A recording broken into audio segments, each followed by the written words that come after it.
Sockeye, sockeye, sockeye, sockeye, sock. So much sockeye talk lately because there's absolutely so many freaking sockeye in the river, more than there has been in absolute years. It's absolutely crazy, guys. So there's been a ton of sockeye talk, but this is one of my favorite fish to catch, and these are summer upriver Chinook on the Columbia River, and we are going to go over today 3 hyper effective ways to target these fish, and you should be using these things to go up there and target these fish. We're just going to talk about the flashers, and we're going to talk about the actual setups in this video here today. So let's get right into it. All right, guys. You know me. I am a massive short bus flasher fan. Shout out to JT. You're the man, dude. Congratulations on your freaking guide service. That's massive. And these things absolutely freaking destroy fish. And these colors in particular, that right there, that chartreuse, this chrome chartreuse, this chartreuse, the black and red and chartreuse and green, the silvery,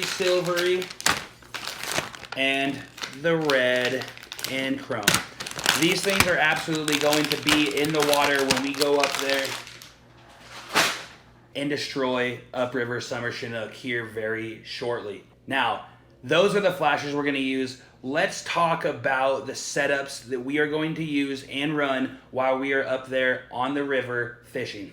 First things first, guys, I like running the salmon steelhead 30-pound fluorocarbon by P-Line. Absolutely my go-to for spring, summer, and fall Chinook. I would up the fall Chinook line maybe to 35-40, but for the summer uprivers, we are going to run a 30-pound fluorocarbon, okay? Now, the next thing that we're going to get into are the hook selection, okay?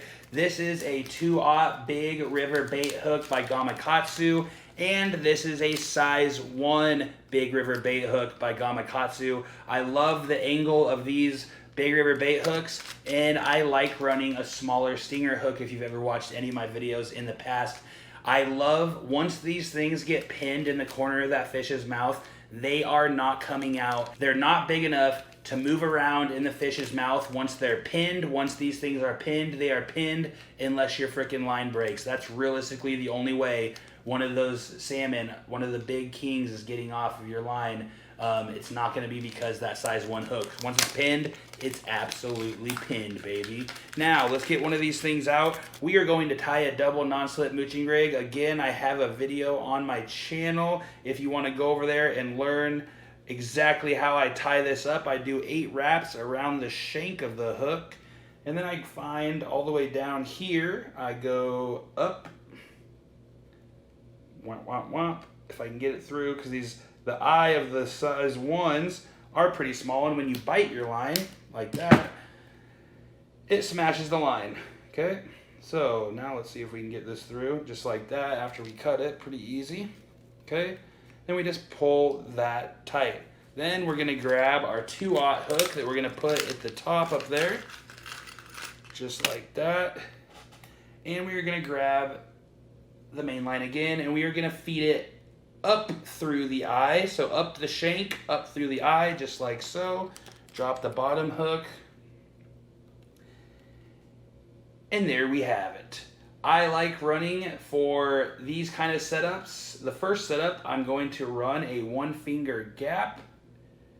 Just like that. We got 1 finger on there. Then we're going to do another 8 wraps or 5 or 6 around the shank.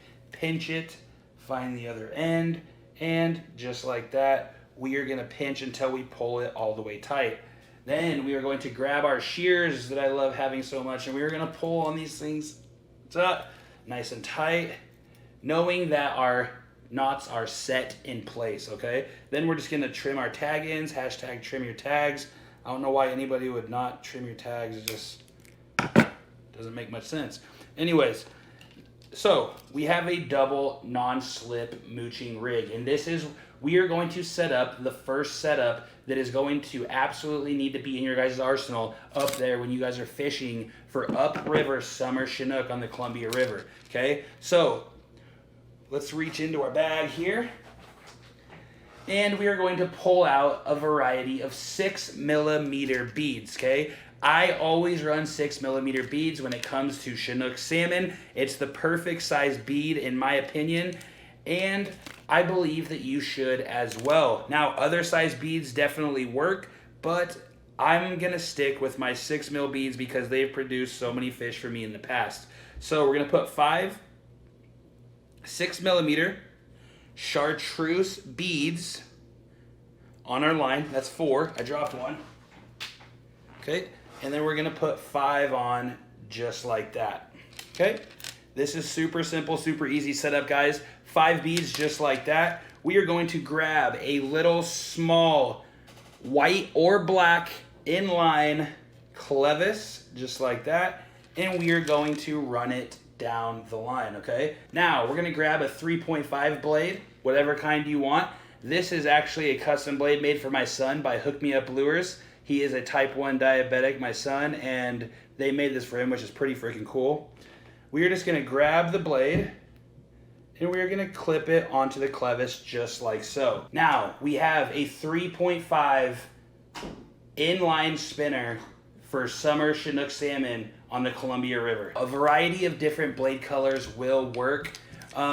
That's really up to you and your guys' preference. I have the blades that I like to use, and I'm sure that you guys have the blades that you like to use as well. And if you don't know, starting with a Mexican hat, a chartreuse, a copper-esque blade, all of those things, all of those colors will be a great starting point for you if you are new to Upper Columbia Summer Chinook. Now, let's get into the next setup. Actually, one more thing that we need to talk about.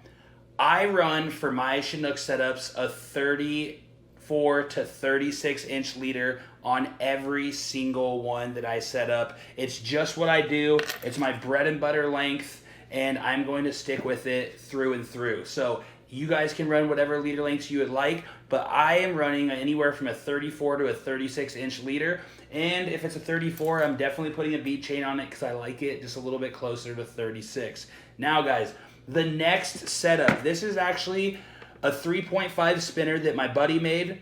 And spinners are another amazing way to get out there and target Upper Columbia Summer Chinook. Now, all you simply do is grab a 3.5 blade, hook it on the clevis, and you run this on a 36 inch leader behind your flasher, aka a short bust flasher, and it just spins in the water, and those Chinook come up and they absolutely start demolishing this thing right here. This is going to be a killer up there, and I'm really excited to put it to work. All right, guys. Next thing we have a Yakima Baits spinfish.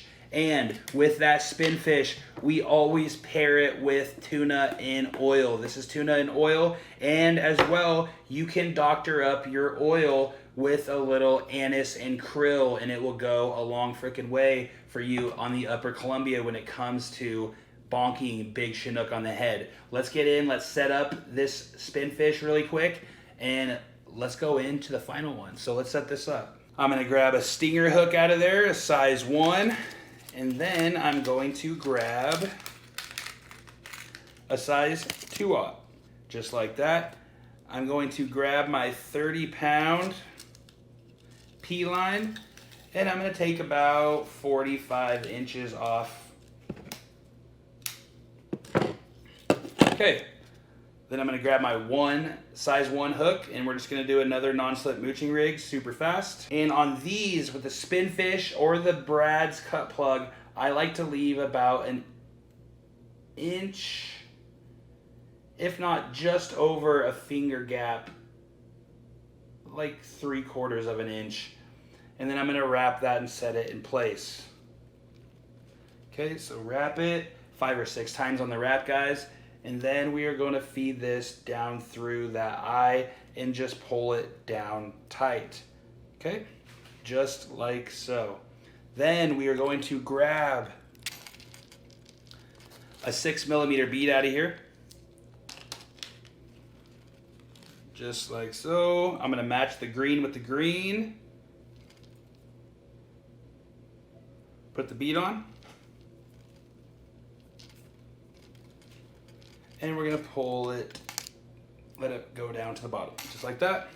Then we're gonna grab our spin fish, and as you can see, there's a hole on the very bottom, and it comes out right here. So we're gonna put that through the hole on the bottom, just like so. And then you can pick a side of your spin on each side of the bill. I'm gonna opt in to go to the left, and I'm gonna pull that all the way down to the bottom, just like that. Then you have your spin fish right here.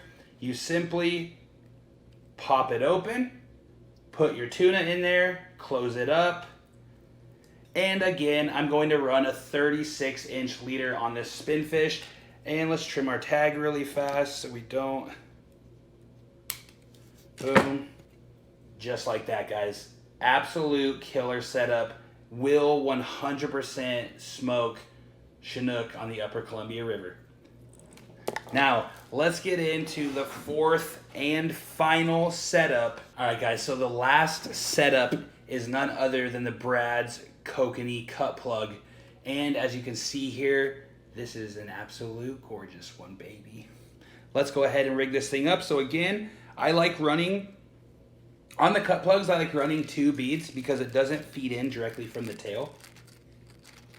So I'm gonna run 2 beads, 6mm green or chartreuse beads down my 36-inch leader, just like that, in my double non-slip mooching rig. And I'm gonna opt in to not use the little eye because I am running 6mm beads here. I'm gonna go ahead and I'm gonna put it just through this big eye in the back. I'm gonna utilize the left little hole right there, and I'm gonna pull this tight. Because it is a Kokanee cut plug, it is a little bit smaller. I wanna suck those hooks as close up to that cut plug as possible. And so when it's spinning in the water, it's just, those hooks are just a little bit closer to it, right? And so when that fish comes up and chomps on that thing, we don't have our hooks 6 miles back, which you can set it up to where you can adjust the setback on the hooks. But when I run these Kokanee cut plugs like this for Upper Columbia summer, when I run these Kokanee cut plugs for Upper Columbia summer Chinook, I don't feel like I need to set back much more with the Kokanee cut plug than this already is. And so you can definitely opt in though, and I probably will change this out, guys. This is a 2-aught hook right here. I would probably run the double size ones for the Kokanee cut plug, just so this 2-aught doesn't interfere with the rotation of the actual Kokanee cut plug itself. Again, I'm running a 36-inch leader on the Kokanee cut plug, along with a spin fish, along with the spinner, and as well as the inline 3.5 spinner. These are my tips and tricks for Upper Columbia summer Chinook. I hope you guys found one thing or a bunch of things that helped you in this video. Thank you guys so much for tuning into this walking on water tutorial. I will see you guys on the water.